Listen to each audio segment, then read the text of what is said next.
No mito de Israel, Jacó é irmão de Esaú. São dois povos, como é que são irmãos? Você tem um templo que menciona um templo aqui em Edom e um templo lá em Israel. Teve casamento dinástico. Houve troca dinástica, aí me dá teus deuses para cá, toma meus deuses para lá, e Yahvé foi para Samaria.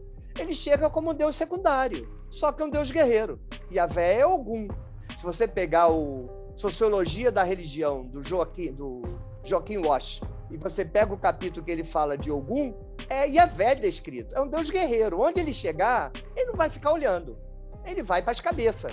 Oswaldo, eu vou passar aqui, qualquer coisa, eu vou pular um outro tópico, se der tempo eu volto depois. Ok, fica à vontade. Mas tem um item que eu acho que é muito interessante. Eu não sei se eu cheguei a concluir esse vídeo, que foi anteontem, enfim, lá no seu canal, mas eu estava gostando muito do assunto e quero aprender mais com você hoje. Que é a origem de Yahvé, Ok. Deus do Antigo Testamento, né? O Deus dos deuses aí, né? Entre aspas. Ou não, depois você explica isso pra gente.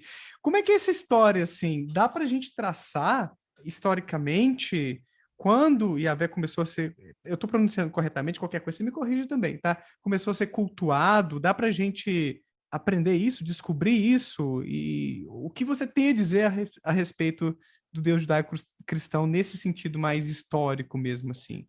Ali nas Tá. escrituras dá para a gente ver alguma coisa ou tem que ir além disso, né? Acho que é um ponto importante também.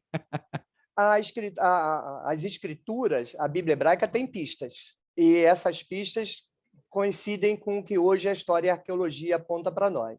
Eu vou ser sucinto, vou tentar ser o mais breve possível e precisa ficar duas coisas claras. A reconstrução historiográfica é sempre no campo da plausibilidade, são ciências indiciárias, o objeto está ausente, então você reconstrói a partir das pistas, está sujeito a erros. O problema de Yahvé é o mesmo problema de Jesus histórico. A reconstrução é hipotética. Mas tudo indica hoje o seguinte: primeiro, Israel é cananeu.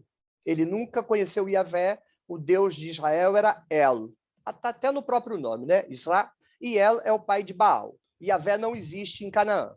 No sul, porque Israel estava no norte. No sul, você tem os abramitas, cujo Deus é El Shaddai. Não tem Yahvé. Então, e nós temos uma estela egípcia do século XIII que menciona Israel e menciona o povo Raham. Está no livro do Mário Liverani, Para Além da Bíblia. Um livro espetacular. Ele tem dois pedaços. O primeiro pedaço, a primeira parte, é espetacular. O segundo, peronomútil, porque aí já é a tentativa dele explicar os mitos da Bíblia. Aí eu acho que ele derrapou. Mas na parte em que ele faz a reconstrução historiográfica, é formidável. E essa informação que eu vou dar sobre os abramitas está no livro dele, página 52 do Liverani, que é o seguinte: na estela tem Israel, no norte, e o povo Raham, no sul. O que os especialistas estão dizendo? Que esse povo Raham tem um topônimo, um ancestral, chamado Ab-Raham, o pai dos Raham. Ou seja, Abraão não é um nome. Abraão é a referência ao pai do povo que habitava o sul de Canaã, que é o povo Raham, daí abraamitas. Isso é historiografia.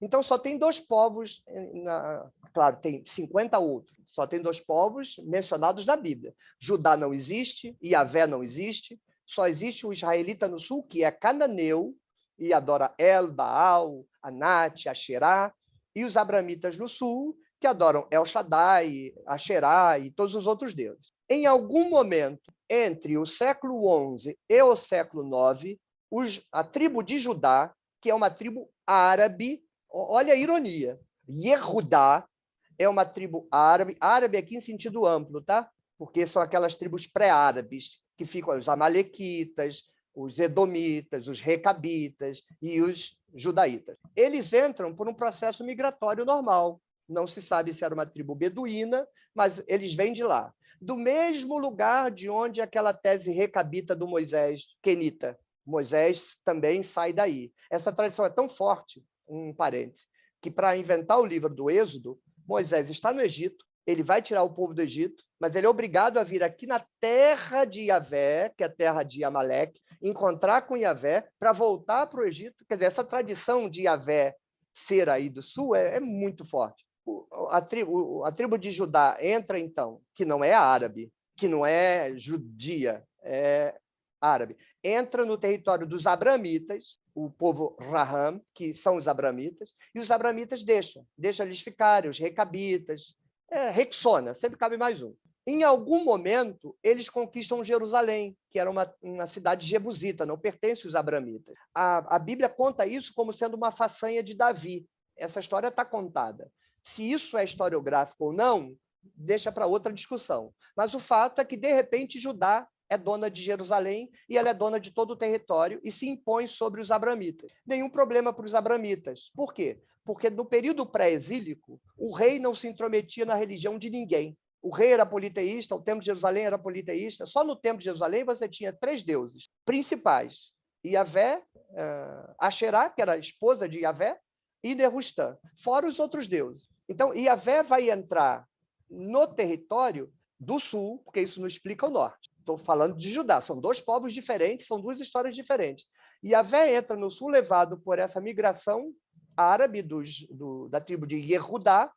Em algum momento, ou Davi ou qualquer grupo de miliciano ou cangaceiro, escolha. Porque o grupo de Davi ou era miliciano ou era cangaceiro, eles eram da pá virada. Tomam Jerusalém, mantêm o templo, mantêm o sacerdócio, mantêm tudo, torna Iavé o Deus nacional. Então, Iavé se tornou Deus nacional porque o Deus nacional é o Deus da cidade que controla tudo. Como Jerusalém passa a controlar tudo, Iavé passa a ser o Deus nacional. E os abramitas continuam adorando El Shaddai. Vão continuar adorando até o século VI, porque não tinha nenhuma ingerência religiosa de nenhuma natureza no período pré-exílio. Agora, em Israel. Em Israel, há 2 hipóteses. Só para reforçar uma coisa aqui, que pode ter passado batido para quem está assistindo, mas então você já descreveu aí uma origem, uma existência desse culto a Yahvé, que é o Deus judaico-cristão, que então convivia com outros deuses no imaginário popular e tudo, e tinha uma esposa. Então, esposa mesmo é a palavra que você usou? Mas aí eu preciso esclarecer. O nome Yehudá já leva o nome de Yahvé como componente do nome. Então, quando a tribo de Judá entra no território dos abramitas, eles são os portadores do culto a Yahvé. Mas Asherá não é uma deusa árabe. Asherá é deusa de Canaã. Então, Yahvé vai se tornar consorte de Asherá quando entrar no território e se tornar o Deus principal. Então, quando ele se tornar o Deus principal, aí junta tudo. Ele vai pegar os filhos de El, vai pegar a esposa de El. Isso vai ser no sul e vai ser no norte. É um processo normal. Lá na Babilônia era assim também. O Deus principal era Ea e depois ele é substituído por Marduk. Ea continua lá, mas, dependendo do grupo social que conquista o poder, o Deus dele passa para cima, passa para baixo, etc. Então, quando tomou Jerusalém, ele imediatamente se torna consorte de Asherá, marido mesmo, marido e mulher de Asherá, e Nerustã ainda tem uma outra divindade, que são os serafins, que é uma outra divindade, que é uma divindade da cura. Isso no sul. No norte, há 2 teorias, mas elas não são auto-excludentes. Elas podem ser, inclusive, concomitantes. Há um sítio arqueológico chamado de Kuntlet Ajrud, famosíssimo. Se botar no Google, pessoal, Kuntlet Ajrud, o pessoal vai ver a imagem que eu estou falando. É um sítio arqueológico do final do século IX, início do VIII. Tem um vaso grande pra caramba, tem 2 frases escritas: que ele seja abençoado pelo Yahvé de Samaria, ou seja, a capital de Israel, e pelo Yahvé de Temã, que é a capital de Edom. Ou seja, tem um templo de Yahvé em Edom e tem um templo de Yahvé em Samaria, ao mesmo tempo. E esse sítio arqueológico, Kuntlet Ajrud, fica longe de Israel toda a vida, fica pertinho de Edom. Então, provavelmente era um entreposto comercial, se não fosse uma capela de adoração, que edomitas e israelitas usavam. E tem uma frase assim: seja abençoado por Yahvé e sua Asherá. Aí a gente tem que juntar os pontos. Yahvé é um deus dos judeus, que são árabes, lá do território de Edom.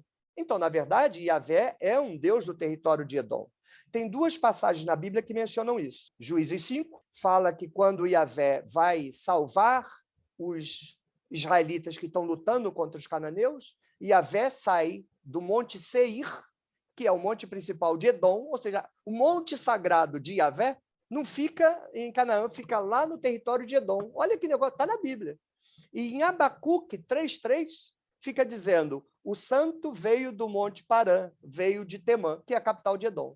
Então, essa informação sobreviveu dentro da Bíblia. Aí o que fala, sugere a hipótese, tem uma relação arqueológica confirmada que vincula Yahvé a Edom e a Israel.